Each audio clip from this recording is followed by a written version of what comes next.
अब स्पष्ट है कि सरकार के कुछ बड़े लोग, कुछ बड़े प्यादे उसमें सम्मिलित हैं और उनके सामने आने से शायद सरकार की जो व्यवस्था है उस पर आँच आएगी। इस लिहाज से शायद सरकार उसे गोपनीय और पारदर्शिता पे नहीं लाना चाहती है। लेकिन प्रतिपक्ष हैं सदन के, और प्रतिपक्ष की तरफ से अगर कोई आवाज़ आई है तो निसंदेह सरकार को एक खूबसूरत लोकतंत्र का परिचायक तभी होता है जब उनके विषय को भी आप गंभीरतापूर्वक लेते हैं। तो सरकार को उसकी जांच पड़ताल करनी चाहिए, और अगर इस दोष में कुछ लोग जो लोग पाए जाएंगे उन पर कार्रवाई भी होनी चाहिए। सीरम टोली के मामले को लगातार हम लोग भी न्यूज़ के प्लेटफॉर्म के माध्यम से संज्ञान में लेते रहते हैं, जानकारी हम तक पहुंचती है। और खेदजनक है कि एक आदिवासी मुख्यमंत्री, नेता प्रतिपक्ष आदिवासी, कई मंत्री आदिवासी, उसके बाद भी अगर आदिवासी अपनी सांस्कृतिक पहचान के लिए, विरासत के लिए अगर संघर्ष कर रहे हैं, सड़कों पर हैं, पुलिस के साथ नोकझोंक कर रहे हैं, उलझ रहे हैं, तो ये बहुत ही दुर्भाग्यपूर्ण है। राज्य सरकार चाहती है बने रहे, केंद्र सरकार चाहती है ना बने, तो इसके बीच में कुछ ना कुछ आपसी मतभेद हैं, मनमुटाव हैं, और कुछ विषय तो हैं जो राज्य की जनता के सामने नहीं आ पा रही। कुछ बात होगी तो कहीं ना कहीं लीक होने का ये संदेह आ रहा है, तो आपका क्या रिएक्शन रहेगा इसमें? देखिए, बाबूलाल मरांडी जी एक जवाबदेह की स्थिति में हैं, नेता प्रतिपक्ष हैं, तो जाहिर सी बात है अगर उन्होंने कोई ट्वीट किया होगा तो उसमें कोई सार्थकता होगी।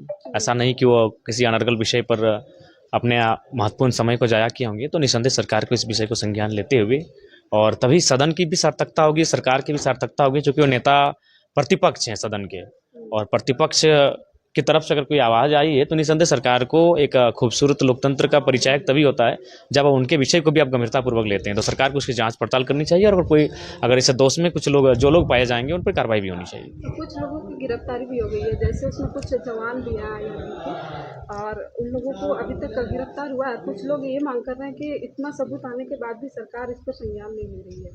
देखिए, इसका मतलब स्पष्ट है कि सरकार के कुछ बड़े लोग, कुछ बड़े प्यादे उसमें सम्मिलित हैं और उनके सामने आने से शायद सरकार की जो व्यवस्था है उस पर आँच आएगी। इस लिहाज से शायद सरकार उसे गोपनीय और पारदर्शिता पे नहीं लाना चाहती है, लेकिन जो कि उचित नहीं है। अगर खामियां हो गई हैं, गलतियां हो गई हैं, तो सरकार को स्वीकार करते हुए उन पर कार्रवाई करनी चाहिए। अगर आप अपनी गलतियों को स्वीकार करते हैं और उस पर अगर पनिशमेंट देते हैं तो आप एक आदर्श स्थापित करते हैं, आप एक मिसाल बनते हैं कि सरकार अपने ही लोगों की गलतियों को बख्शती नहीं है, उन पर कार्रवाई करती है। तो एक आदर्श राजनीति को आप स्थापित करते हैं। आप किसके साथ हैं दादा? छात्र के साथ हैं या सरकार जो फैसला लेगी उसके साथ? नहीं, हम छात्रों की भावनाओं के साथ हैं कि उनकी भावनाओं को ठेस ना पहुँचे, उन्हें एक सम्मान मिले, और जो छात्र लगातार संघर्षशील हैं, लगातार जूझ रहे हैं, आंदोलनरत हैं, उनकी समस्याओं का निदान हो। और सीरम टोली का मामला जो आदिवासियों के हित में कहा जा रहा है, सरकार इस पर कहे कि जानबूझकर अनसुना है, तो क्या आप क्या कहना चाहेंगे? देखिए, सीरम टोली के मामले को लगातार हम लोग भी न्यूज़ के प्लेटफॉर्म के माध्यम से संज्ञान में लेते रहते हैं, जानकारी हम तक पहुंचती है।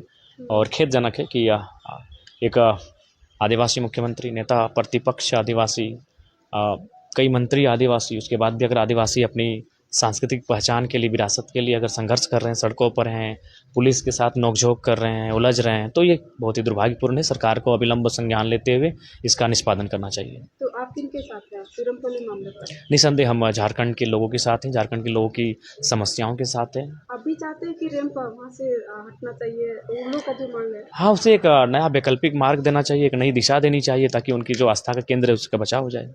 और एक मामला आ रहा था दादा कि जो डीजीपी हैं अनुराग गुप्ता जी, वो जो अब पद पर बने रहने के लिए सेंट्रल उनको जो है रोक लगाई थी, फिर इधर से सरकार जो है कुछ लेटर भेजी है और सरकार कह रही है कि फिलहाल वो बने रहना चाहिए। तो आपको इसमें कुछ लग रहा है कि कुछ गड़बड़ है? देखिए, निसंदेह अगर राज्य सरकार चाहती है बने रहे, केंद्र सरकार चाहती है ना बने, तो इसके बीच में कुछ ना कुछ आपसी मतभेद हैं, मनमुटाव हैं, और कुछ विषय तो हैं जो राज्य की जनता के सामने नहीं आ पा रही। कुछ बात होगी।